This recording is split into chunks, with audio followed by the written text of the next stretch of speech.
Hello everyone, आप सभी का स्वागत है हमारे यूट्यूब चैनल पहला बोर्ड में। और आज हमें करना है एक्सरसाइज 3.3 का क्वेश्चन नंबर थर्ड। वैसे तो क्वेश्चन नंबर थर्ड में 6 पार्ट है, बट इस वीडियो में मैं आपको 2 पार्ट बताऊंगा, पहला और दूसरा। और बाकी बचे हुए पार्ट हम लोग अगली वीडियोज़ में ख़त्म करेंगे। और इससे पिछला जितना भी इस चैप्टर से रिलेटेड है, एक्सरसाइजेस, क्वेश्चन वगैरह, वो सब कुछ हम कंप्लीट करके आ चुके हैं। अगर आपने वो चीज़ें नहीं देखी है तो पिछली वीडियोज़ में जाके आप वो सब कुछ चेकआउट कर सकते हो। तो शुरू करते हैं। सबसे पहला क्वेश्चन बिना टाइम वेस्ट करे हुए, क्वेश्चन आपके सामने नज़र आ रहा होगा। यहाँ पे हमें क्या बोला गया है, यहाँ पे हमें सिंपल क्या करना है, इक्वेशंस बनानी है, जो भी इंफॉर्मेशन गिवन है और उसको सॉल्व करके देना है। कौन सा मेथड लगाएंगे, जो एक्सरसाइज कर रहे हैं, यानी कि सब्स्टिट्यूशन मेथड का यूज़ करना है। सब्स्टिट्यूशन मेथड ऑलरेडी हम लोग डिटेल में डिस्कस कर चुके हैं कि कैसे सॉल्व किया जाता है। तो यहाँ पे इन्फॉर्मेशन रीड करते हैं, इक्वेशन बनाते हैं और सॉल्व करना शुरू करते हैं। इन्फॉर्मेशन कुछ ऐसी है, यहाँ पे कहता है कि दो नंबर के बीच में जो डिफरेंस है वो है 26। अब एक बात बेहद काम की है, यह है काम की बात, इसे आपको नोट डाउन करनी है। डिफरेंस का मतलब हमेशा ये होता है कि अगर हमारे पास दो नंबर है, सपोज दैट मैंने बोला एक नंबर ले लो 10 और एक नंबर ले लो 6, इसका डिफरेंस फाइंड करके दो, यानी कि आप हमेशा बड़े में से छोटा घटा रहे होगे। यानी आप ये करोगे 10 - 6 और डिफरेंस कितना आया है, 4 आया है। तो डिफरेंस का मतलब क्या होता है, हमेशा बड़े से छोटे को घटाना, ये एक काम की बात है। तो अगर आपको ये चीज़ क्लियर होगी तो ही हम क्वेश्चन में आगे प्रोसीड करेंगे। तो पहली लाइन कहती है दो नंबर के बीच में डिफरेंस कितना है, 26 है। हमें वो दो नंबर ला के देने हैं, आगे भी इंफॉर्मेशन है, बट इस बात से पहली इक्वेशन हम बना के रख सकते हैं। क्या रख सकते हैं, हम कहेंगे x - y is equal to कितना है, 26 है, और x क्या है मेरे पास, y से बड़ा है। ये हम लेके चलेंगे क्योंकि जैसा मैंने बताया डिफरेंस लेना है तो बड़े में से छोटा घटाया जाएगा। तो हम ये मान के चल रहे हैं कि ये जो भी x होगा, जो भी नंबर है हमें नहीं पता, बट वो क्या है, बड़ा है किससे, y से। तो पहली इक्वेशन ये बन गई, इसको मैं मार्क कर लूंगा क्या, 1। दूसरी इन्फॉर्मेशन रीड करते हैं। दूसरी इन्फॉर्मेशन आगे बढ़ती है और ये कहती है कि जो नंबर है वो 3 गुना ज़्यादा है दूसरे नंबर से। अब 3 गुना ज़्यादा है यानी कि क्या हो रहा होगा, जैसा कि मैंने माना है x बड़ा है, तो यानी कि 3y, यानी कि y जो भी नंबर है उसका 3 गुना अगर हम कर रहे होंगे तो हमें x मिलेगा।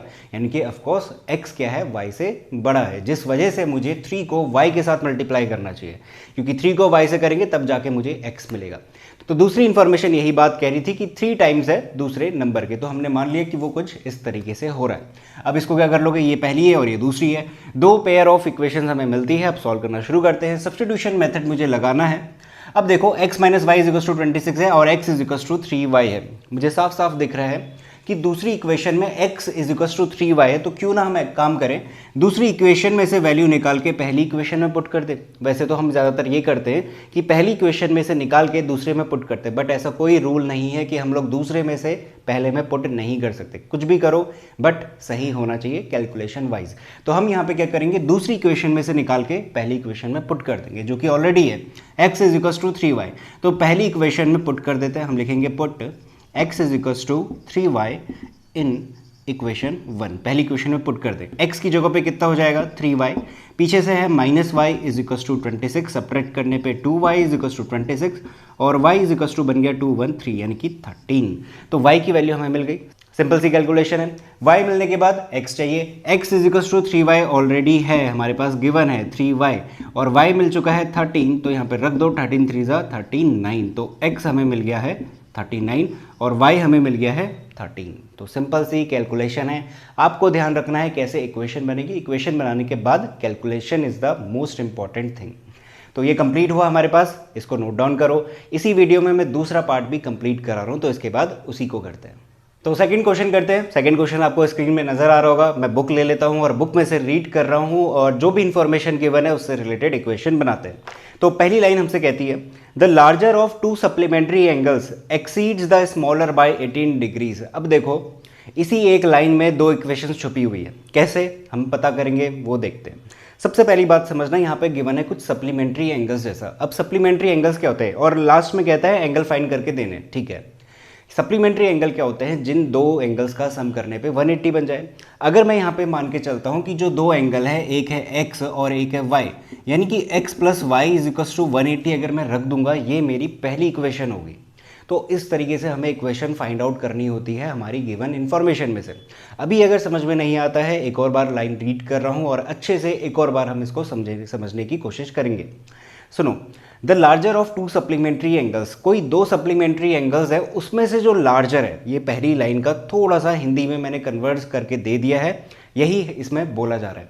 तो the larger of to supplementary angles, जो भी लार्जर एंगल है दो सप्लीमेंट्री एंगल में से, एक्सीड कर रहा है छोटे वाले से कितना, 18 डिग्री ज़्यादा एक्सीड कर रहा है।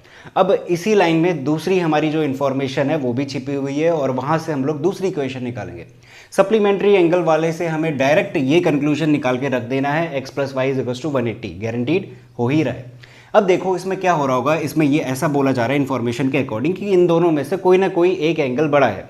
अब वो जो एक एंगल बड़ा है वो छोटे वाले से कितना डिग्री ज़्यादा है, 18 ज़्यादा है।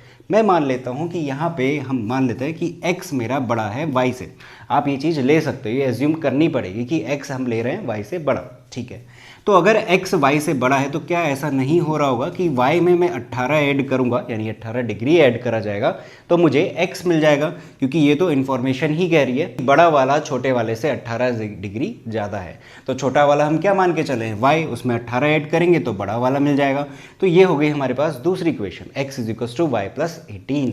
तो इस तरीके से हमें इन्फॉर्मेशन में से इक्वेशन ढूंढनी पड़ेगी।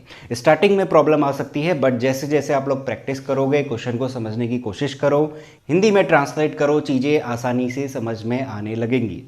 तो अब इसको सॉल्व करते हैं, सब्स्टिट्यूशन मेथड लगाते हैं। ये पहली है, ये दूसरी है। दूसरी इक्वेशन में से x की वैल्यू निकाल के मैं पहले में रख देता हूँ, क्योंकि मुझे साफ दिख रहा है x = y + 18 लगा हुआ है। तो इसको उठा के मैं यहाँ रख देता हूँ। तो मैं क्या लिखूँगा, पुट x = y + 18 इन इक्वेशन 1। इसको हमें इक्वेशन 1 में पुट करना है। रख देते हैं, x की जगह पे y + 18 होगा, तो y + 18 प्लस का क्या, y = 180। y + y ये हो जाएगा 2y = 180 - 18, ये उधर जाएगा। 2y हो जाएगा हमारे पास 162 और y = 162/2, कैंसिल आउट हुआ, 8 जा और 1। तो y हमारे पास आ गया कितना, 81 डिग्री। तो ये है हमारे पास y की वैल्यू। अब x निकाल लेते हैं। x कैसे निकालोगे, x = y + 18, दूसरी इक्वेशन है, यहाँ पे ले जाके पुट कर दो y की जगह पे। y है मेरे पास 81 प्लस 18 करना है, 8 + 1 9, 8 + 1 9, x आ गया हमारे पास 99 डिग्री। तो दैट्स इट, हमारा क्वेश्चन कंप्लीट हुआ। इसी तरीके से हमें सॉल्व करना है सब्स्टिट्यूशन का यूज़ करके। x की वैल्यू मिल गई, y की वैल्यू मिल गई, क्वेश्चन खत्म। इसी के साथ ये वीडियो भी यहीं पे समाप्त होती है। अगर वीडियो पसंद आई है, क्वेश्चन अच्छे से समझ में आ रहे हैं, आप पिछली वीडियोस भी जाके देख सकते हो, नेक्स्ट वीडियोस भी आपको मिल जाएंगी। तो अगर सब कुछ अच्छे से समझ में आ रहा है, वीडियोस अच्छी लग रही हैं, तो लाइक बिल्कुल कर देना, सब्सक्राइब कर देना चैनल को, और अपने दोस्तों के साथ भी शेयर कर सकते हो चैनल को। Thank you so much for watching this video. मिलते हैं नेक्स्ट वीडियो में।